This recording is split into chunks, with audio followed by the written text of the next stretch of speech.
This is the Good Neighbor Podcast, the place where local businesses and neighbors come together. Here's your host, Jeff Gardner. Welcome to another episode of the Good Neighbor Podcast. Today, we have another good neighbor on, Lorra, Kapteyn with Kapteyn Counselling. Lorra, welcome to the show. Thanks for having me. Yeah, very much looking forward to delving into this. For the audience members that know me, they know anything to do with the mind and personal development I'm big on. So very much looking forward to seeing what I can learn from you. I imagine it's vast in our 30-40 minute conversation, but let's get right into it. What is it that you do? What is Kapteyn Counselling, Lorra? So I am a registered social worker and I provide counseling and psychotherapy services. I support adults with a varying degree of life situations. So it could be anxiety, depression, life transitions, divorce, separation, grief and loss, all of that is kind of what I do. My specialization and my niche would be fertility counseling. So I I work with individuals and couples who are on a journey in their reproductive years. So whether they're, just starting to consider trying to conceive, have been struggling for years, are considering going down the surrogacy route, or are also dealing with grief and loss, miscarriage, that type of stuff too. And then I also support clients in the perinatal period. So also the pre-pregnancy and then, early parenthood, that type of thing. So I should know this because this has come up a few times. When you say perinatal, can you just give me a definition of that? So perinatal is, because I have the fertility background too, I kind of see people in their reproductive years. So basically anyone who's starting to consider starting a family. Technically, the definition of a perinatal period would be 20 weeks pregnant to, it varies depending on which you look at, but typically 2 years after the baby's born. So toddlerhood. So you're kind of supporting the person and the family and the individual through that time phase. Okay. So 20 weeks into your pregnancy until roughly around 2 years after the baby is born. Yeah. Okay. Yeah. Great. I love it. And let's be real. Toddlerhood is entering a whole new phase of life as well. So, a lot of these parents will need support beyond that as well too. So yeah. Well, I look at support as I always want it. The older I get, even the better the business gets. Some things are going well in my life. There's always leaky holes in the boat. That's the metaphor I use. And I collect more mentors along the way. I find myself as life advances and is more in my favor now than it was 10 years ago. It's because of the support, I would say. A willingness to learn that has to be there, but it's because of reaching out for help. So I find myself reaching out for more help now than I ever have. So no matter the stage, even if life seems like it's going perfect, it could always go better. You could always become more efficient or learn to help more people. So I am all about mentorship, guidance, support in some way. I love that you do what you do. There are a couple of fundamental questions that we like to ask on these shows. We talk about doing hard things. We talk about impact, purpose, mentorship. One of the things we ask is the why question. It's so important to me that I have it tattooed on my arm to remind myself, like, why am I doing what I'm doing rather than just going around like a robot?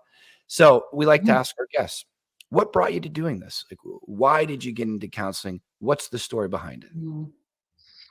Well, I've always known from a very young age that I wanted to help people and I wanted to be a support for people, to the point where actually my grade 7 teacher was the first one who was like, you're going to be a counselor or a psychologist or something like that. So throughout my high school years and stuff, it wasn't a question when I went to post-secondary. It was always, I didn't know if I wanted psychology, sociology, or social work. So I took a program that offered an intro into all three of them. And within my first couple of classes into social work, I'm like, yep, that's the thing. That's what I want to do. And so it was a very very straight path for me in knowing what my career choice was going to be. Now, in the world of social work, it is vast. All the options that you can do, the populations you can work with, you can do macro work with like policies and government and all of that kind of stuff, or the micro work where you're working with individuals and couples and families. And so kind of exploring through my post-secondary education, you know, what felt right to me. So that led me into my social work degree, and then led me into working in a couple different settings. I worked in forensic mental health for a while, and really enjoyed that, and found it was it filled me. I also knew it wasn't my forever job, so Mm. I didn't know what it was. I knew I always had this inkling in the back of my mind that I wanted to do a private practice and really be able to select the clients that I work with, and but I didn't know how all that was going to transform. Um, as I was still very young. And yeah, and so then kind of what led me here was I completed my graduate degree while I was working as a forensic social worker. And my graduate degree finished, and I was like, I'm ready to have kids. I want to have a baby. And life didn't work out for me that way. And I had my own infertility journey and lots of struggles around that. And it very long story short, I completed 2 rounds of IVF to conceive 2 different children, and then I had my miracle baby, where I wasn't supposed to conceive her, and had her, and so which resulted in me having 3 children, 4 and under. So put my career on hold to be stay-at-home mom to raise my kids and all that. And then when my youngest was getting ready to go to school, I was like, no, do something else with my life. I want to, and that's when I found this program of fertility counseling. It was a 10-month program based out of the States. I took that and I was like, this is it. It filled me, it fueled me, it just created this passion in me. And yeah, so then fast forward a little bit, and decided, all right, let's just try this whole private practice gig out. And I launched my own practice in it would have been December of 22. So that's December led me here. December 2022. Yeah. It's amazing. I was just talking about this on an episode yesterday. How many people launched a business during COVID? It's incredible. It seemed like the worst time ever to do anything business wise, but so many people have launched it. And I got to say, entrepreneurship really is the avenue that I choose to live the life that I want to live. Yeah, wealth creation is a part of it, but it's the challenge. It continually stretches my mental fortitude, my physical resilience. It pushes me to be a more valuable version of myself. So it is the avenue that I've chose to become a more valuable human. It's tough, but for the people that started it during COVID, I'm like, if you made it through, I'm almost jealous. I'm like, they're going to have probably an easier ride now going forward, since they are started in the most difficult environment. So kudos to you for making it happen over these last couple of years. Something that I was curious about, it was fertility counseling. Why did it resonate with you so much? Because of the personal connection, because your own personal tie to that challenging journey? Yeah. Yeah. So my very first round of IVF was like super textbook, super, easy, I want to say. I mean, no fertility journey is easy, but it was very successful, and there weren't a lot of obstacles in when we made that choice to start IVF to getting pregnant. It was very textbook. And then when I went through my second round of IVF, it was not textbook. And there was lots of canceled cycles and the emotional roller coaster of up and down. And I finally just said, I'm not okay. Like I'm struggling. So I personally reached out to a social worker, a fertility counselor, and she helped me get out of a really dark headspace and really supported me on my journey. And I will admit that being somebody who has 3 different university degrees around social work, I had never done therapy until that point. And so I did therapy and I had a few sessions with her and I'm like, this is why people do it. It actually works. Wow. So That is something.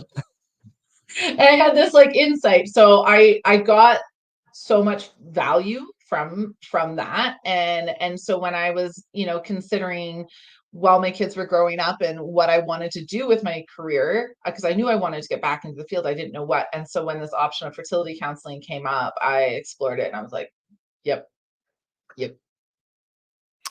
I love it. It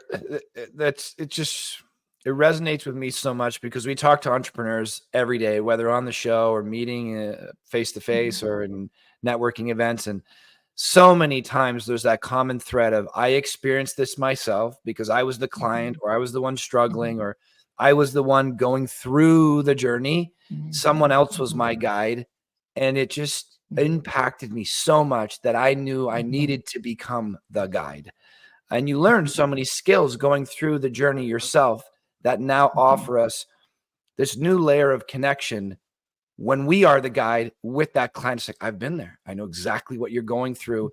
And I feel anyways, that it can provide this extra space of experience, this deepening of experience with your people that you're impacting because you've been on both sides of the coin. That's why I asked that. I thought your answer would be that, but I had to hear it because I think it's just such a, I think it's just a powerful story. Being on both sides of it, such a human experience that the things you went through, even though studying it, now out of this new set of skills to probably make you an even more effective guide through other people's journeys. I think it's great.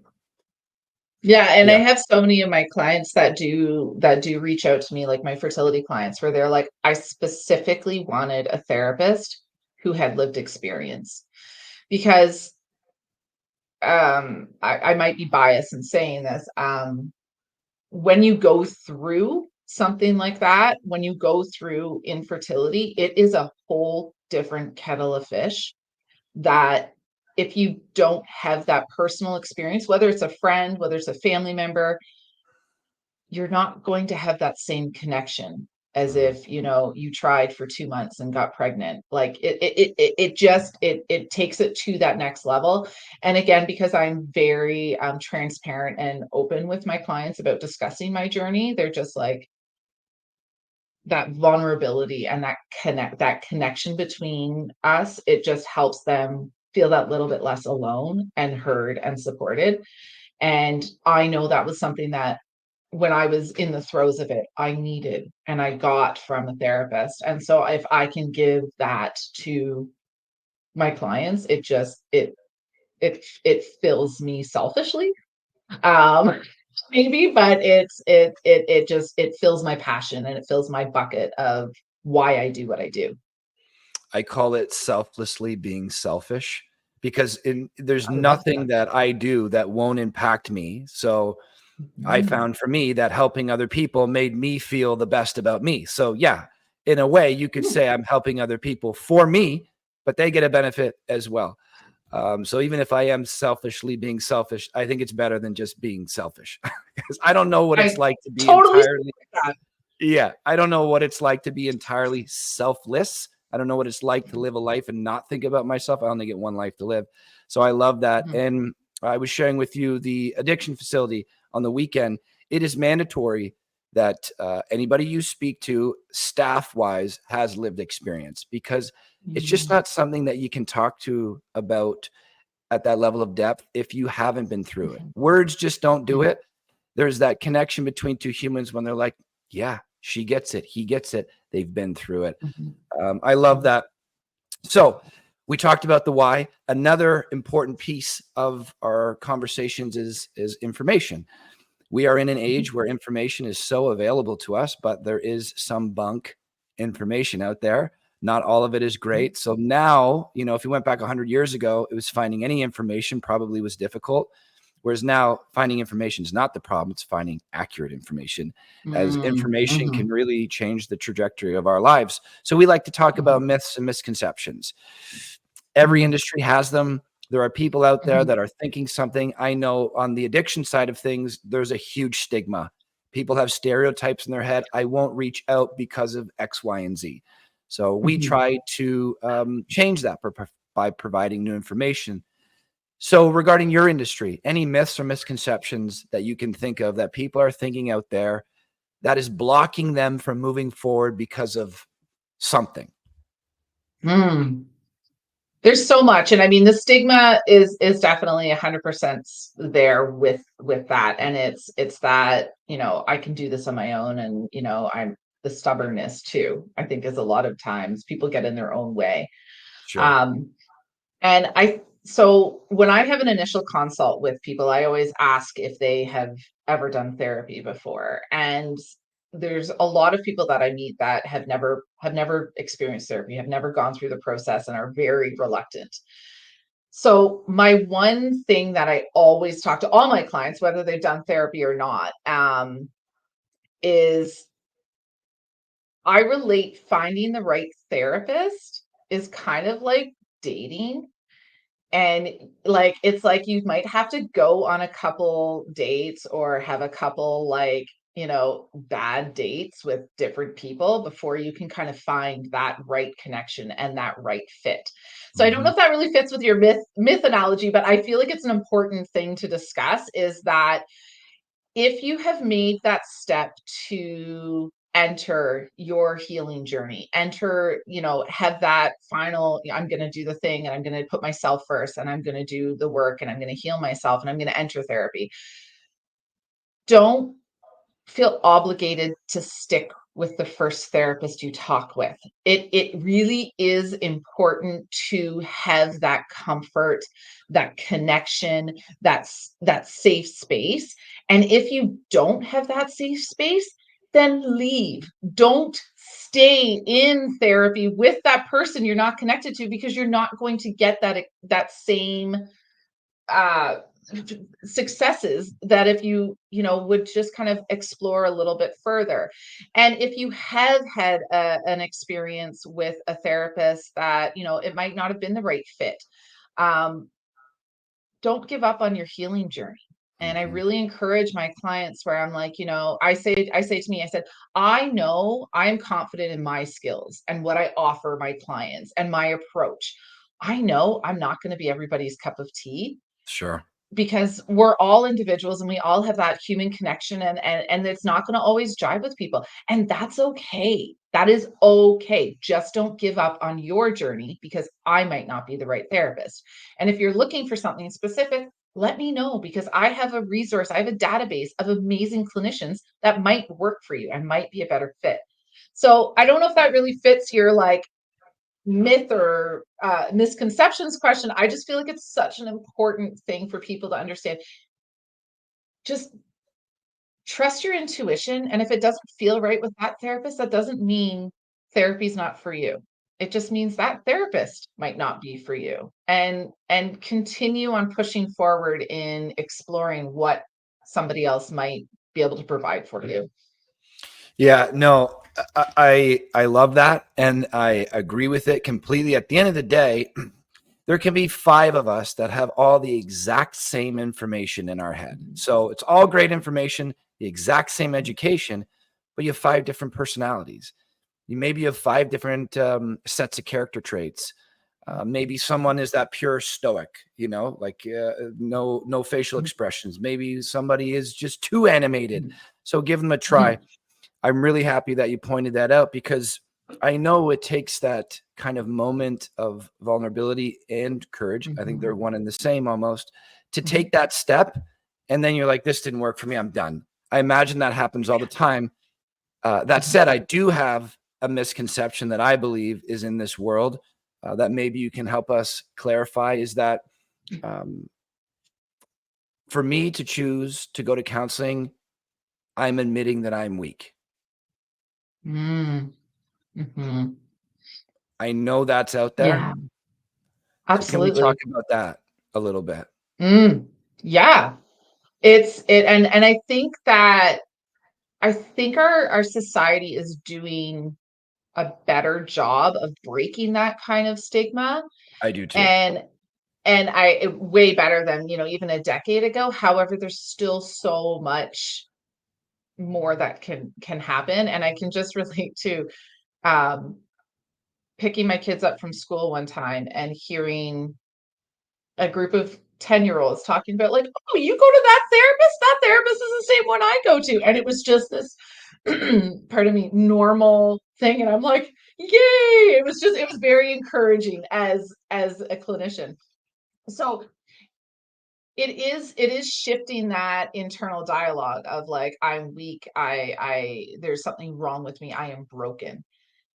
The thing is, the world we live in is hard. And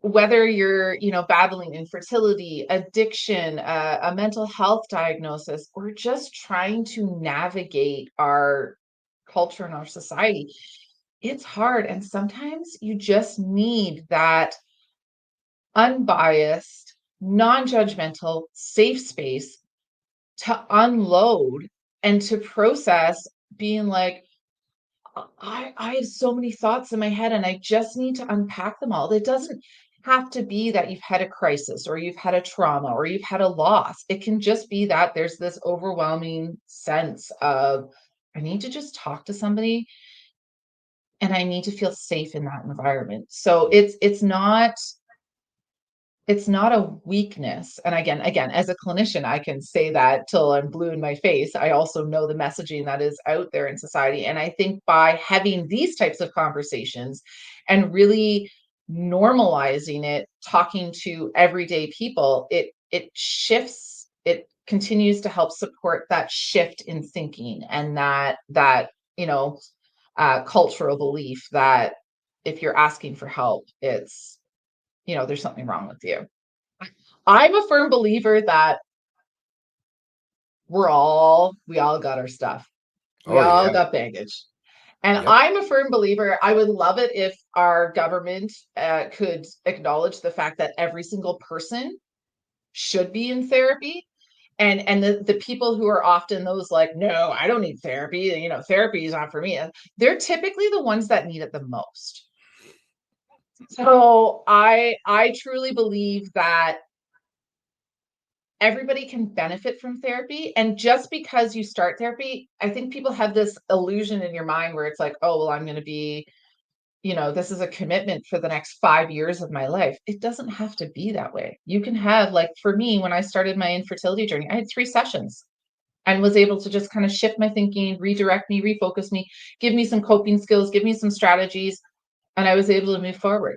It's not this like lifelong commitment. I'm a lifer for therapy, like personally myself now, because I know the benefit of it, but it doesn't have to be that way. It is your journey. It is your time, and you take out of it what you need. And if you just need a space to unload and vent and unpack a couple things, then do that. And if you do that with the right therapist, you're going to get so much benefit from it, and you're probably going to become a lifer. And it's funny. You pretty much just nailed my experience. Is I was that guy that was like, therapy means I'm weak in some way. Like I'm a man. Mm-hmm. I'm an athlete. I've been a jock. This is the things that I do. I don't cry, no emotions, none of that stuff. Don't talk to me about that stuff. I had to get my ass kicked to realize how much that I did not know. I was very unaware of my ignorance. And now the older I get, the more I understand how ignorant I am. If you were to pull up all the knowledge that humanity has ever created. You were, not still are. You were. Well, I believe I still know very, very little compared to what is available out there, but that has helped me along the way. And yeah, I do not look at it as a weakness at all anymore. I like that you use both the 3 sessions and the lifer, because I'm constantly seeking help. Even when my life is going exactly the way or better than I planned, as those things do happen for us. It's not all bad. It's not all challenge, but I just constantly want to get the more out of my life and help. There are people that have been to places I haven't been and want to go, or there are people that have obtained knowledge and experience that I have yet to and want. and they are out there, and I can just call them and ask them for help. So that's what I think about therapy. I look at it as a guide for life in this chapter that I'm in, or this season that I'm in. And I wish it was just a necessity, like school is, or a mandatory, because there's just so much benefit to it. If you open yourself up to it, I have heard very few people, I went to therapy and it made me worse. I don't know that I've ever heard that, actually. And I've seen some lives be completely altered. So I'm very happy that you cleared that up for us outside of business, because we want to know what you do and the services you provide and the impact on the community. But we also want to know about Lorra. And you're an entrepreneur. So I was just saying this on the last episode. I'm going to ask you what you do for fun. But before I do that, most of our entrepreneurs say, well, I love my business. It's so fulfilling. It's my road to living a good life. Okay, I get it. But business isn't everything. So what do we do outside of business that gets Lorra going? I do have 3 kids. So they are 6. Actually, my son is 8 years old today, and I almost 11 years old. Thank you. So they are in a lot of extracurriculars.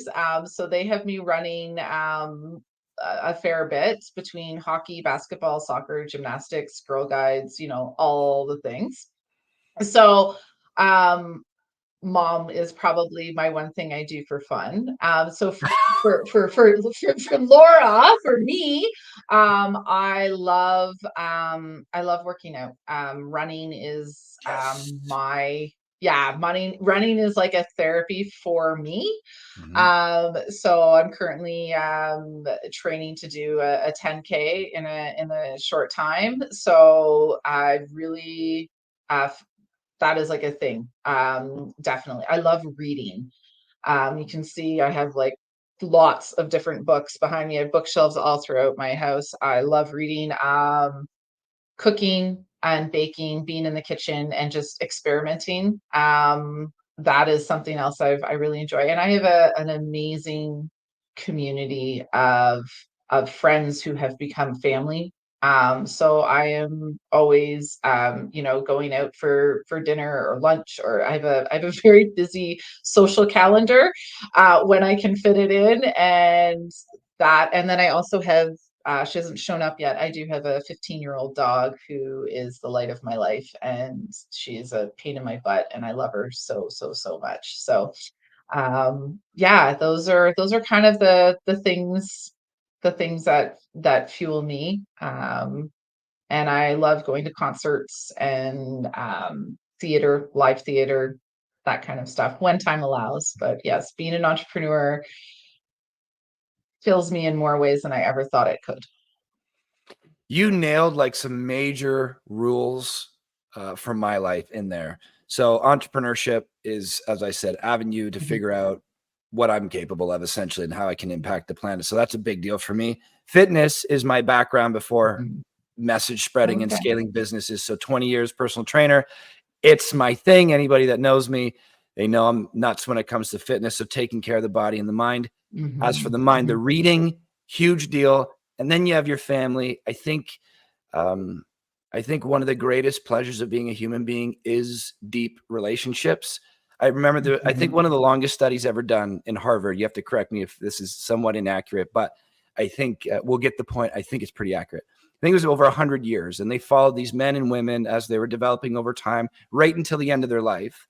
And especially for the satisfied ones, they asked them, what was the thing that made you live so long, so content, and live such a fulfilling life? Was it the money? Was it this? Was it that? Across the board, quality relationships was their answer. So you got your business fulfillment there. You got your fitness. You got your learning, family, relationships. And then to top it off, you got the pets. So I think you nailed it. That's pretty much like when I'm doing things right, that's what my sphere looks like. Yeah. It's awesome. And it's great. And it's so important. And social connections, as I talk to a lot of my clients about, that is the importance of putting in the effort to develop and harvest those deep social connections, because that is what fuels us. There's something about going out and having a coffee with somebody, with your best friend, can be sometimes better form of therapy than sitting down with an actual therapist.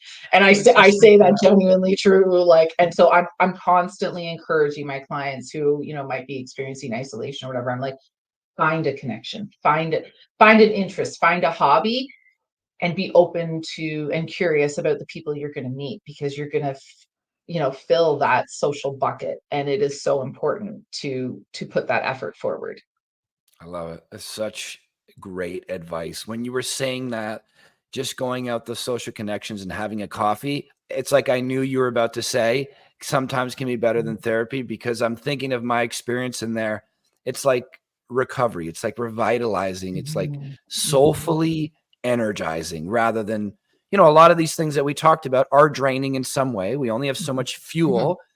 Um, mhm, but I feel like I just came back from the spa in some cases. Some of my friends are dicks, mhm, and I don't feel like I just came back from the spa, but I still love them. mhm, Other times you can mhm, just be so unbelievably present, not thinking about the mhm, future or the past. mhm, You're just there. mhm, And that's what mhm, social connections give me. I'm glad you feel in a very similar way, especially with their mhm. importance. Pivoting slightly, we talked about the fun. We talked about some businesses and services. So we like to, this is one of those other fundamental questions, an important one on here. We like to highlight the hardships that humans go through. I think they're, in many cases, like a badge of honor, those scars to be worn. Mhm, Like you've been through something important. And in many cases, you've come through stronger or mhm, more skillful, more valuable. You have a mhm, richer life experience. I don't think life would be as enjoyable as it could be if we didn't get our butt kicked from time to time. So mhm, we like to ask the mhm, guests on the show, is there any trial and tribulation? I imagine you alluded to it earlier, but if there's anything mhm, else or you want to peel the layers back a little deeper, any trials and mhm, tribulations, hardships that you've been through that probably sucked in the moment because hard doesn't feel that great. But when you uh-huh, look back now, you can confidently say that that was an integral ingredient to the soup or the recipe that is you, made you enjoy mhm. your life as much as you do today. Well, I'm gonna have to give you a Coles Notes version because there's Sure. been a few. Sure. There's been a few doozies, and again, my own journey into therapy has kind of helped me work through a lot of them.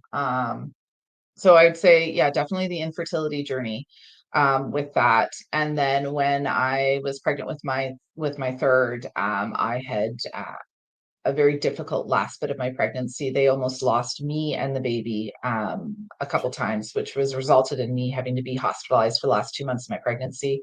Ooh. Developed a rare heart condition. Anyways, ended up having, my daughter wasn't even a year old, had to have heart surgery to have a defibrillator implanted. Anyways, which also in leads into why fitness is so important in my life now. So I mean, that was another trial. While I was completing my program for fertility counseling, I was also supporting my mom in her palliative stage of cancer. Mhm. So supporting my mom in her 2-year battle. I finished my program, and then 2 weeks later, my mom passed away, and it impacted me. My mom was my person. She was my cheerleader. She was my everything.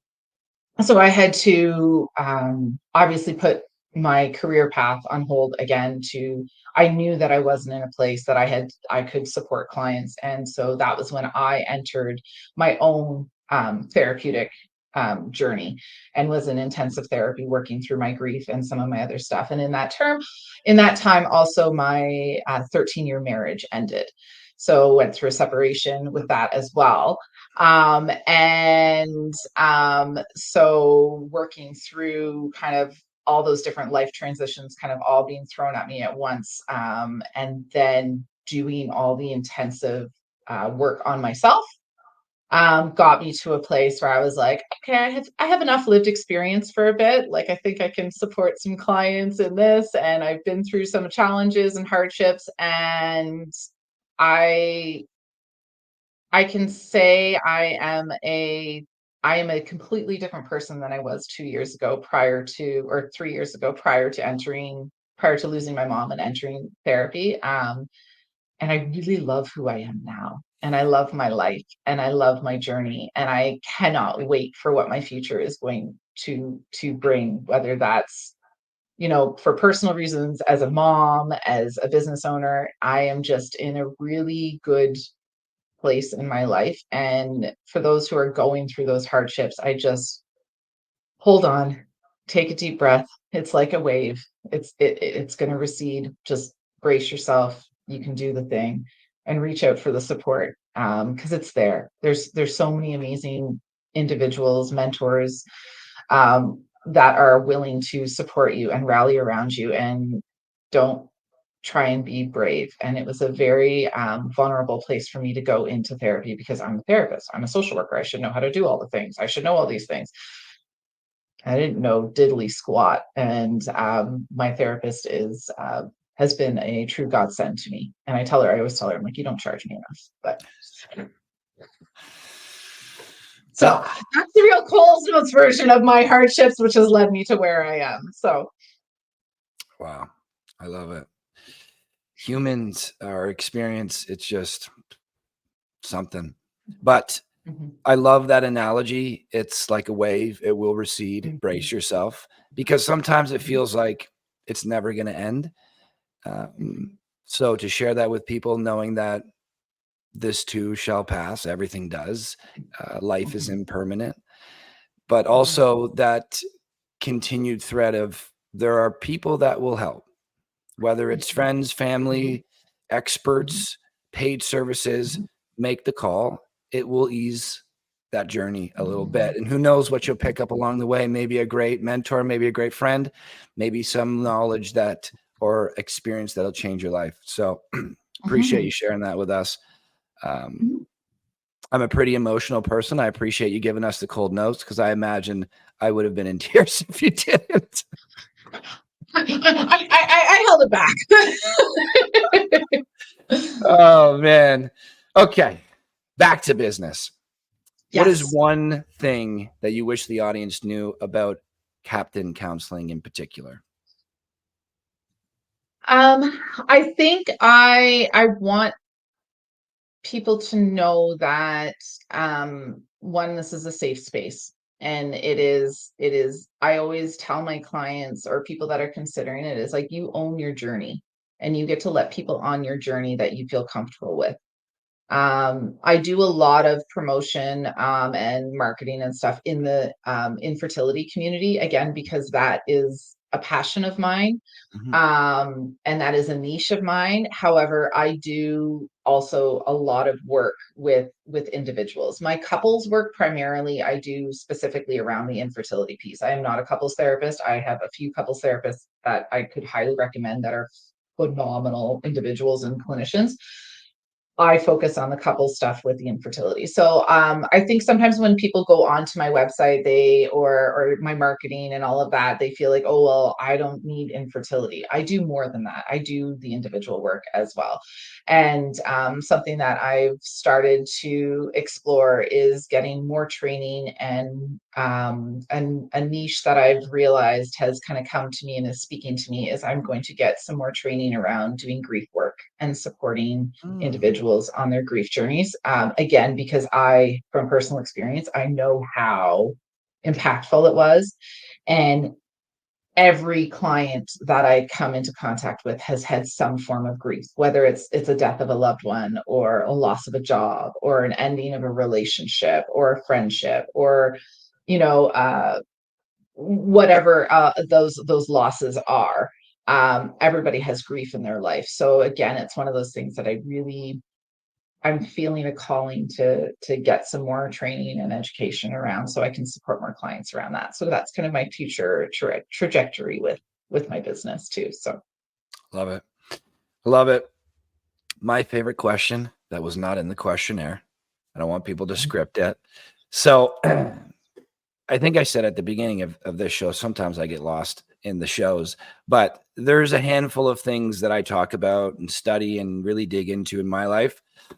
I used to find myself being interested in a million things and not being good at any of them. And slowly that got distilled down to the 4 or 5 things that really bring the most value to my life: mentorship, purpose, impact, Fitness, certainly, body, mind, entrepreneurship. Those are big ones. This question is about impact, and it has mentorship in it as well. I was very lucky to come across some great mentors and continue to collect them along the way. It really is a village or an entire country that builds up an individual, just dozens and dozens of people. But in my early 20s, I was very lucky to bump up against a great entrepreneur. She was very, very successful, and she took a liking to me for whatever reason, wanted to help.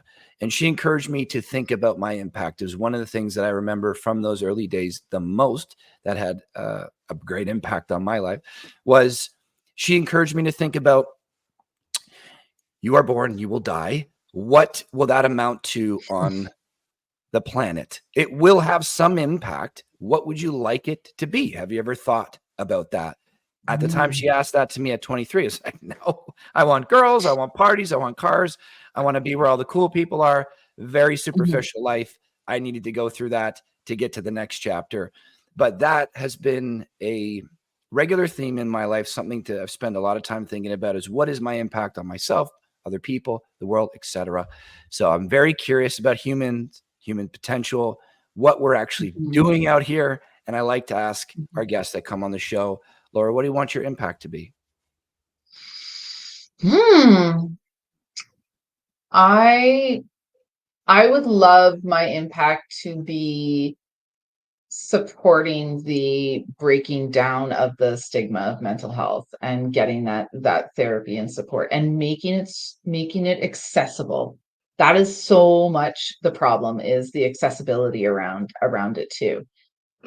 So if the continued advocacy and talking out about it would be a huge thing. And then again, going back into my niche and my specialization is in the infertility world, and people have no idea the amount of impact an infertility journey has on an individual and a couple's lives. It's the physical, emotional, mental, financial, huge, relational. So I think, again, there's huge, we think there's stigma around mental health. There is also a huge stigma around infertility struggles, which is creeping up, decreasing that stigma. We're not nearly where we need to be. And I think if there can be more, again, advocacy and funding available for all the services that kind of go into an infertility journey, so that, the cycles be government funded, all of them, mandatory counseling during the process. Like I have lots of ideas of all of that kind of stuff. So in general, I would just say my impact would want to be impacting people to live their best life possible in the most supported way, if that makes sense. Oh yeah, that makes sense. And that's a hell of an impact people to live their best lives, essentially, in the most supportive way. Yeah, that's a hell of a benchmark. Good choice. Yes. And personally, my impact is I live what I preach. Like what I talk about, I am a walking example of doing the work, of having the struggles and doing that. So my impact is, letting those around me, if they're not my client, even if they're friends, families, colleagues, people that I see in the hockey arena, whatever, that you can come from hardships, you can go through crap. And if you embrace the support and the community and open up a little bit of that vulnerability, you get to be an incredible version of yourself. There's something that has come to me, and I had a client bring it to me, and it really spoke to me. And I just last night had another client say to me, it's like being a glow stick. You have to break sometimes in order to let your light shine through. Wow, I've never heard that before. I like that. Yeah. Be the glow stick. It's hard. It's scary. It's not an easy thing. And it's so worth it. Yeah. Wow. Well said. Dang. I was looking forward to this conversation because this is really my speed. I love talking about this stuff. It really is just about Mhm. the betterment of human beings is the way I look at it, simply put. Mhm. So thank you for sharing that all with us, Lorra. What is the Yes. best way to connect with you? So the best way is email. Now I do spell my name uniquely. My name is Lorra, and my last name is also Kapteyn. So finding me sometimes it might be a bit of a Google search. So yeah, Lorra at kapteyncounselling.com, or my number is 705 956 2423. And yeah, I'm on social media at Kapteyn Counselling on Instagram. Website? Yeah, and website www.kapteyncounselling.com. Beautiful. And again, that's Kapteyn and counseling with 2 L's. Wonderful. Well, Lorra, as I said, I was very much looking forward to this conversation. Mhm. I learned a lot, and if I did, I know the listeners did as well. And I just appreciate you letting us peel back the layers into your business, or peel back the curtain into your business and your life, sharing all that you did. I think that is a perfect example of what we're trying to do on this show. Like, let's just talk about as close to reality as possible our human experience. I think that's how we can really connect and evolve as a species together, one conversation at a time. And it was certainly a pleasure for me. Thanks Oh, for thank coming you on so the much show. for thanks for having me, Jeff. I really appreciate the chat. Absolutely. Thank you for listening to the Good Neighbor Podcast Midhurst. To nominate your favorite local businesses to be featured on the show, go to gnpmidhurst.com. That's gnpmidhurst.com, or call 705-413-3775.